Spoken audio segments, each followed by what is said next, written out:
Assalamualaikum warahmatullahi wabarakatuh. Kabajamtootaaf jaalatamtoota hordoftoota kiyya akkam jirtu nagaa jirtu alhamdulillah nagaa fayyaa kooti.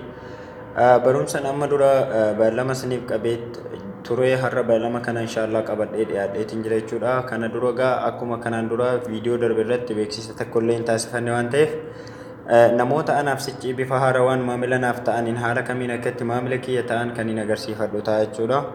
jalqaba feesbuukii keessanii seentanii namni feesbuukii kiyya Jaafar Kamaal hordofuu barbaadan fedhii kan qabdan feesbuukii kanarratti barumsa garaagaraa waan hin dabarsee jiruuf Jaafar Kamaal jettaniitu sarchi gootanii sana booda ifama Jaafar Kamaal jettanii sarchi gootanii eega sarchi gootan booda feesbuukiin kiyya kan jalqabaa kana isarra ni tuqxanii achi booda as jala gada deemuun xinnoo fooloo bakka jettu kanarra ni tuqxan jechuudha argaa jirtanii fooloo bakka jettu kana isarra ni tuqxanii achi booda bakkuma fooloo sanarra si'a tokko yoo tuqxan seefiresti kan jedhu kun isiniif baay'ee isarra ni tuqxanii seefiresti yoo gootan baay'ee caalaadha jechuudha kallattiidhaan waan an dabarsuu fuula feesbuukii keessanii irratti argitan waan ta'eef seefirestiitu caalaadha. YouTube kiyya ammoo namni YouTube kiyya argachuu barbaadan maqaa Jaafar Tuubee jedhu kanaan sarchi gootanii YouTube keessattis argachuu dandeessanii akkasumas immoo yoo sarchi hin goones Facebook kiyya jala gada deemuun Jaafar Tuubee bakka jettu kanarra tuqxanii kallattiin gara YouTube kiyyaattis hin dabarsa waan ta'eef YouTube kiyya kanin barumsa garaagaraa irratti dabarsee ture kanin fuuldurattis yoo jiraadhe taane irratti barumsa dabarsu hunda subscribe gootaniitu eega subscribe gootanii mallattoo notificationii asittis ni baatu kanarra tuqxanii sana booda all bakka ittu kanarra tuqxaniitu haala kanaan subscribe gootanii YouTube kee irraa barumsa darbee fi barumsa fuulduratti darbu irraa hordofuu ni dandeessan jechuudha. Tole barumsi keenya irraa waa'ee story Facebookiiti. Storiin Facebookii irraa mee maal ammam maal beekna maal hubanne maal immoo irrina maal immoo qabna kan jedhudha. Mee Facebook irra ni seenna story kana sin agarsiisuuf jechuudha. Facebook irra eega seentanii booda namni kamuu story Facebook keessatti yeroo gadi dhiisuudhaaf jedhee jechuudha. As mallattoo dabla asitti isinitti mul'atti yookaan piroofaayiliin keessan bifa kanaan isinii mul'ate gubbaa piroofaayilii keessanii irra mallattoon ida'u ni jira isarra tuqxanii sana booda galarii keessan keessa waan jiru keessaa waan feetan ni filattan jechuudha. Nama fakkeenyaaf masjiida kanan filadhaa suuraa gadi lakkisuudhaaf jechuudha. Wantoota garaagaraa kan irra kaayantu jira jechuudha. Achi booda egaa haala kanaan gadhiistanii callistanii haala kanaan gadhiisuu dura wantoota as gadi isinitti mul'atan kana filattanii irra kaa'uu kan dandeessanidha. Kanneen isinitti mul'atan kana hunda keessaa filattanii irra kaa'uu ni dandeessan. Yoo waan nama kolfisiisu ta'e mallattoon kolfaa asirra ni jirti. Waan jaalalaa yoo ta'e mallattoon onnee asirra ni jirti. Akkasumas wantoota isin gadhiistanuun wanti wal simu as gadi ni jira. Filattanii irra kaa'attan kana qofa miti. Fakkeenyaaf onnee kana masjiida kanarra kaa'uuf akkas godhee irra nan kaa'a garan fedhetti oofuu hin danda'a guddisuu xiqqeessuus nan danda'a jechuudha. Waan irra keessan kan ammoo yoo isiniin taane dileet yoo gochuu barbaadan irra tuqxanii kaataniitu akkas gadi harkistan gara dileet jedhu kanatti sana booda irraa gubdanii kan feetan irra kaa'uu dandeessan jechuudha. Amma mallattoo kolfaa yoo ta'es waan kolfaati irra kaa'ama jechuudha. Masjiidni kan kolfaa miti garuuti. Ani isaafi miti sin agarsiisuu qofaaf malee kabajaan masjiida rabbii guddaadha.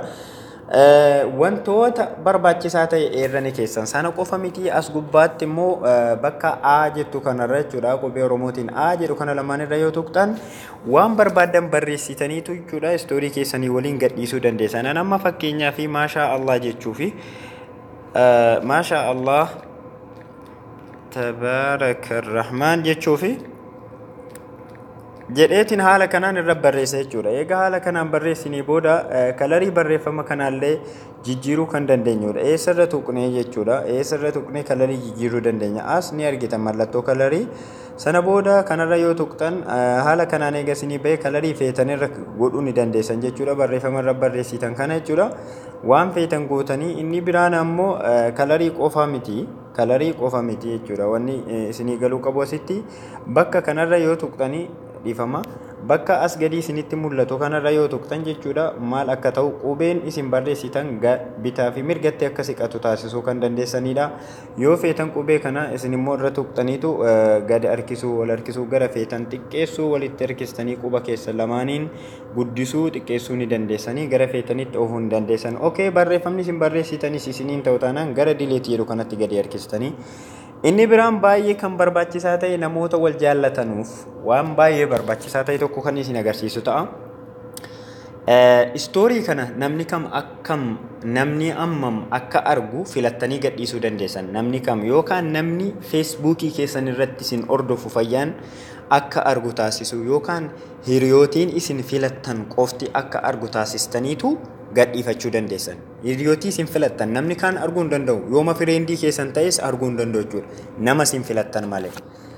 Kana hojjechuudhaaf privacy bakka itti as gadi mallattoo siitingii qabdu privacy bakka itti kanarra tuqxaniitu sana booda asitti isin gaafata jechuudha. Isinitti ni mul'ata nama kamtu istoorii kee akka argu barbaadda isiniin jechaadha. Istooriin kan kee Facebook Messenger irratti sa'aatii 24f ni mul'ata jedheet barreeffamni asitti isinitti mul'ata. Sa'aatii 24 kana keessa namni kam akka argu yoo barbaaddan isin ni filattan. Public kan jettu kanarra yoo tuqxan namuma maratu ilaala jechuudha. Istoorii isin gadhiistan kan sa'aatii 24 Facebook irratti gadhiistan sana namuma hunda isin hordofutu ilaala jechuudha. Public kan jettu kana yoo save gootan. Garuu filachuudhaaf custom bakka itti kan argaa jirtan jechuudha. Isarra tuqxan.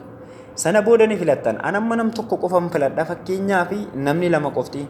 Itaddiin Kamaal dhalataa Jimmaa jarri kun lamaan haa ilaalan masjiida kana yoon jedhe irraa hin deebi'a jechuudha. Jara kana lamaan qofatu arga jechuudha amma. Irraa hiikuu immoo barbaaddan achuma deebitan jechuudha. Namni hundi akka argu yoo barbaaddan waan gadhiistan namni hundi akka argu yoo barbaaddan akkasumas immoo tarii duraan yoo irratti hiitan irraa hiikuudhaaf yoo jettan duraan waan dhoksaa gadhiistan kan nam tokko qofti ilaalu yoo ta'e si'a lammaffaa kan namni fedhe haa ilaalu jettanii gadhiisuuf deemtan yoo jiraate achuma bakka privacy sanarra seentaniitu sana booda public bakka jedhu kanatti deebistan jechuudha. Nama maratu ilaala. Dhifama. Nama hundatu ilaala jechuudha. Isa public jedhu kanarra yoo tuqxan hunda nama isiniif friendii keessan ta'ee jirutu ilaala jechuudha. Change bakka jedhu kanarra eega tuqxanii gara publicitti jijjiiramaa jechuudha. Amma eega of booda deebitanii. Inni biraa masjiida kanarra suuraas haa ta'u, qura'aanas haa ta'u, waan feetan, waan galarii keessan keessaa qabdan haala kamiin an beeka. Waa'een istoorii kun dheeraadha. Akka viidiyoon isin ittiin dheeranneef gabaabsa isinitti agarsiisuu kiyya malee dheeraadha. As gubbaan ni tuqxan jechuudha. Galarii keessan keessaa suuraa feetan xiqqeessitanii bifa onneetiin roga fureedhaan irra kaayachuu kan dandeessan as gubbaan ni tuqxanii. Otoo gara galarii keessan hin deemne as keessaa waan isin gadhiisaa jirtanuun wal simu yoo kolfa ta'e mallattoon kolfaa kunooti irra keessan yoo onnee ta'e mallattoon jaalalaa mallattoo ibiddaa yoo ta'e waan isin gadhiisaa jirtan sanaan wal simu as keessaa filattaniitu irra keessan. Fakkeenyaaf waan kana yoon irra kaa'e jechuudha masjiida kanarra. Yeroo namni kamuu istoorii kiyya ilaalee waan kanarra tuqe irran kaa'a jechuudha. Waan kanarra yoo isin tuqtan mallattoo jettutu qubee bifa qubeetiin isiniif mul'ata jechuudha yoon kanarra kaa'e. Garuu waan feetan irra keessan isin kana keessaa filattanii. Tole gara galarii keessan keessaatti waan barbaadan irra kaa'uudhaaf mallattoo kanarra ni tuqxan jechuudha. Asitti isinitti ni mul'ata. Galarii keessaa yoo filachuu barbaadan galarii keessaa istoorii keessan irra mi'a nama raayyaa kanaa kaa'u. Raayyaa kana bifa kanaan miti kan isin irra keessan. Irra ni tuqxan suuraadhuma kanarra jechuudha. Egaa haala kanaan filattanii haala kana isiniif ta'a akka argaa jirtan.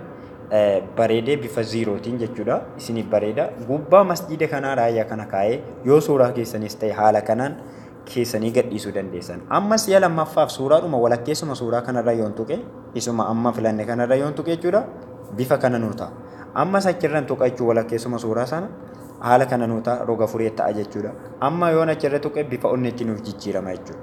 Bifa feetaniin istoorii gadhiistanurra suuraa keessanis haa ta'u waan galarii keessan keessaa qabdan irra keessaniitu suuraa hiriyaa keessanii nama jaallattanus haa ta'u galarii keessatti haala kanaan irra kaayattanii gadhiisuu kan dandeessanidha.